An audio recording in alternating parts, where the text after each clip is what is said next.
Hey guys, we're back. This is some Bad Sheep tactics. Bad Sheep and Ponin. Yep.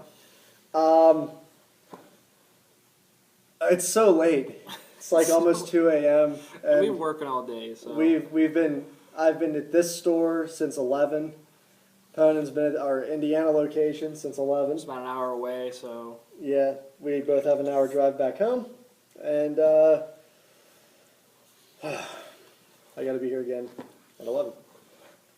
An hour drive. So anyway, okay, back to what's important. Tactics on the game that we just played. Gordon versus Kaya. 50 points. Your first 50-point game. Yep. My third 50-point game. Today. Ever, too.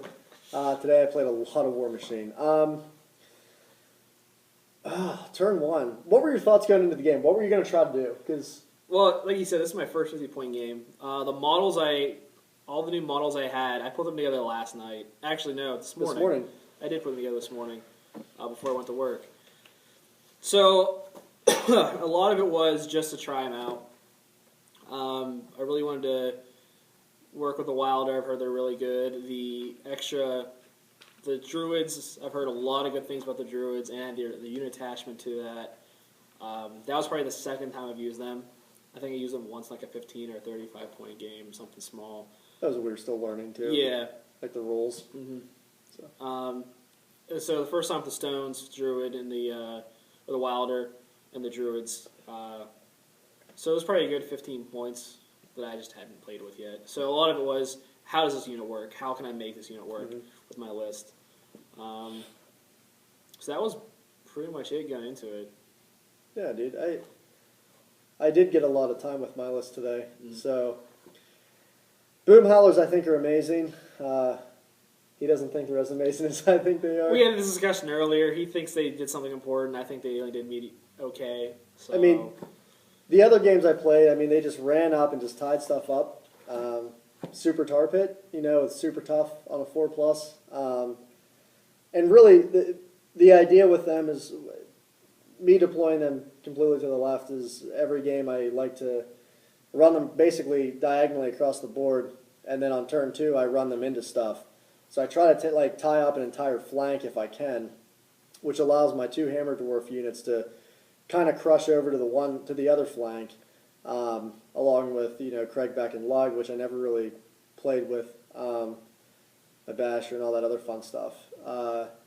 So really, going into it, I wanted to tie up the Skinwalkers because every freaking game, your Skinwalkers either take out my Basher, they take out my Hammer Dwarves, because they're so much faster than me. It seems like anyway. Yeah, but anything's faster than you. Yeah, it's true. You have reach. Yeah.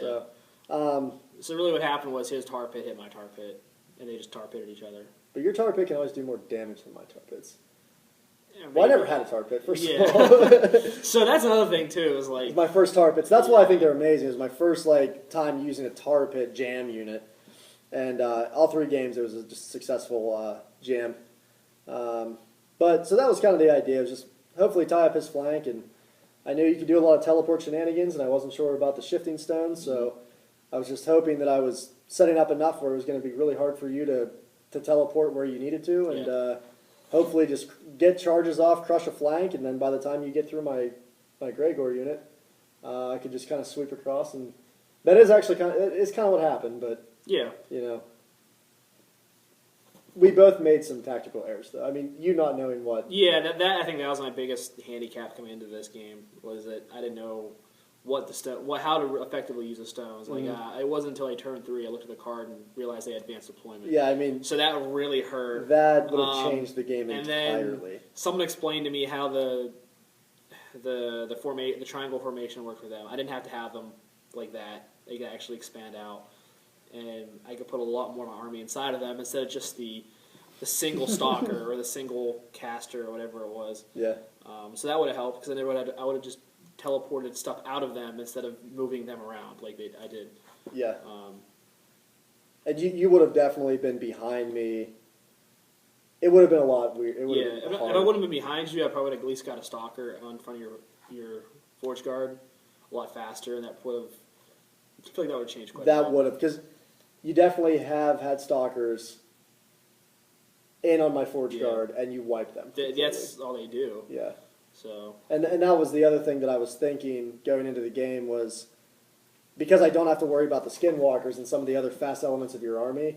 I could then actually concentrate on getting my Forge Guard in position to actually charge you. yeah, Because believe it or not, I mean my Boom Howlers that second turn, you use your Stalker to basically having to hack away at them. You know, I mean, well, Yeah. maybe if you didn't have to, you did. yeah, So that allowed my Forge Guard that extra turn to get to where it needed to go. So on turn 3, I could effectively charge both your Stalkers. yeah. And the reason the Stalker hit your Boom House at all is because I moved my stones up to the Stalker, so the next turn I could pop the Stalker around. Yeah. And if I would known how the stones work, The game was a little bit defunct. Yeah. I mean, we're basically doing the tactics so you can see, maybe not make the same mistakes we're making. We kind of want to do this series so you learn as we learn. Hopefully you guys, some newer players are watching. But after turn 1, I mean, really nothing really happened turn 1. everything just moved Just up. ran, yeah. Which is what armies do best, because you're very melee based, and so am I. Yeah, so we just clash. Yeah. Turn 2, what did you think what did you think about the end of my turn 2? I basically I forget if I popped a wall. No, you only use the wall once. Okay, I didn't use the wall. Solid ground, though. Yeah, solid ground. That didn't hurt.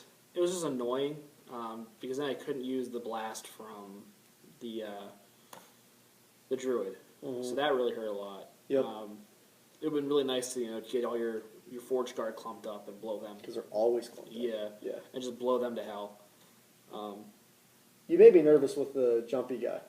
Who was that? The Stalker, the Shadowhorn Satyr. Yeah. I ran him up. I got the 6 inches of movement I needed, but I couldn't get the 5 inches to get behind Gordon. Because of my Gregor. No, because you had the Gun Bunny thingy. But you had to move around my Gregor. Because you could have just moved forward if he wasn't there. Yeah, but even then I killed him. I moved him and pushed away. I had a straight line, almost. That one was knocked down in front of you, though. Yeah. So, that's another thing. Once again, getting back to the rules, if I could have trampled over him, if I would have known how trample worked. Yeah, I'm still not sure if hey, question, guys. Please answer. My guy's knocked down, okay? Can he just move? Can he move freely over me without making a trample power attack? So can he just move over me, or does he still have to move around me? I know it doesn't block line of sight, but does it block movement? Which that would have, had I known how that worked, that would have changed too. Yeah, if it in fact does work that way. So that kind of hurt, but I did take out Thor, which was big. Yeah, I mean that was probably the best kill of the game on my end. That was big because he can tune up my driller. Yeah, and that helped a lot. Yeah. But still, it wasn't quite what the Gorton I was hoping to get. Yeah. And since now that I have the Druid, he would have been in range that I could force him without having Kaya right there.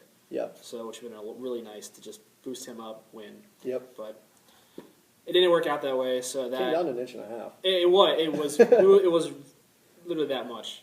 It was close. I mean, it was enough to make me poop myself. Yeah, but this is War Machine, not Warhammer, so that inch mattered. But yeah, that was a little rough. And Gorman, I feel like you didn't use Gorman correctly. I did not. Yeah, like, there's better targets than that guy. But at the same time, the next turn he was going to teleport into something. Yeah, let me justify it. Well, it's not I messed up super hard using Gorman. I had two options. I had the Stalker that was here with my Forge Guard in front of it, and I had the Stalker over here with my Driller who was going to charge the Stalker. This is me being new. I knew my Hammer Dwarves were going to do a lot of damage, but I didn't necessarily think they were going to do that much. Yeah, they hurt. They're terrifying. I didn't realize they had Weapon Master. Oh my god, they're insane. So basically what I was thinking was blind that thing, and if I don't kill it, next turn he won't really be able to make super successful attacks to cleave through all my guys. Mm-hmm. That was the whole thing. And I honestly thought my Driller was going to do a lot more than it did. It was so underwhelming. Yeah. It was just run up and do 7 slap at it. Yeah, it was nah. So, but then typically when I run my Driller, he's also tuned up with Thor, and you took Thor out. So A little, just a complete misplay on my part. I should have went over, black oiled the guy that my driller couldn't take out, and then should have known that I could absolutely destroy the stalkers. I know for next time. Yeah. And now I know, too, that Gorman's a little... You gotta get him out of the way. Yeah. Which is why I didn't let him live the next turn. Yeah. Yeah. Yeah. Yeah. Because I really did not want him to get anywhere near the caster. Oh my god, Kai. If I would have black oiled her and then feeded, that's -7 defense. Yeah. That would have been a lot. That's so bad. So... That's so bad. What else really happened? I mean, other than that... I think it just comes down to the whole new factor. What does this do? What does this do? What does that do? Yeah, I mean, So... Yeah, your list is definitely effective, I think. Yeah. I mean, Druids, I want to talk about the Druids a little bit. Okay. Because I don't know... Granted, I don't think we've seen what they can really do. Yeah. But, first of all, what do they do? For anyone who's never played Druids, sorry it's late. It's so late. For anyone who's never played the circle with the Druids have an ability called counter magic.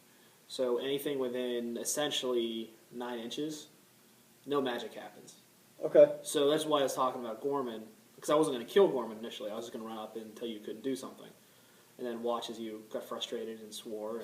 And, Not that bad. yeah, it was fun. Anyway, so they have counter magic. Then they have another summon vortex, which is the AoE around them that they get -2 of their attack rolls the next turn. Anything inside of it, except for them. Any enemy models. Okay. And then they just have that force bolt, which pushes you back. Okay. Okay. That's really good. Yeah, and then they have the ability to medicate, which is I heal something. Okay. Like a war beast. So they're really good whenever you have them like right behind a war beast and just keep healing. Yeah. And then the druid or their overseer gives them all immunity to like every element: fire, electricity, cold. That's nice. Yeah, and then he has that large, really powerful AoE that goes to like strength 15, Okay. power 15. So Yeah, that's really good. which really kind of sucked about your forge guard because I know I could have killed them if I was able to hit them. Yeah, I mean, now, granted, it would have been only PNS 15 on the one guy, and everyone else would have been splash damage around him. Right. So, But that still would have been able... that was a chance. yeah, no, I completely agree. But you're looking at what? Strength 8 against armor 18? So you need 10s. Yeah. On splash. Yeah. But it's definitely chance still better than something. nothing. Yeah, I have nothing, yeah. So yeah, that's what they do. So they're really good with a very war beast heavy list. How many points are they?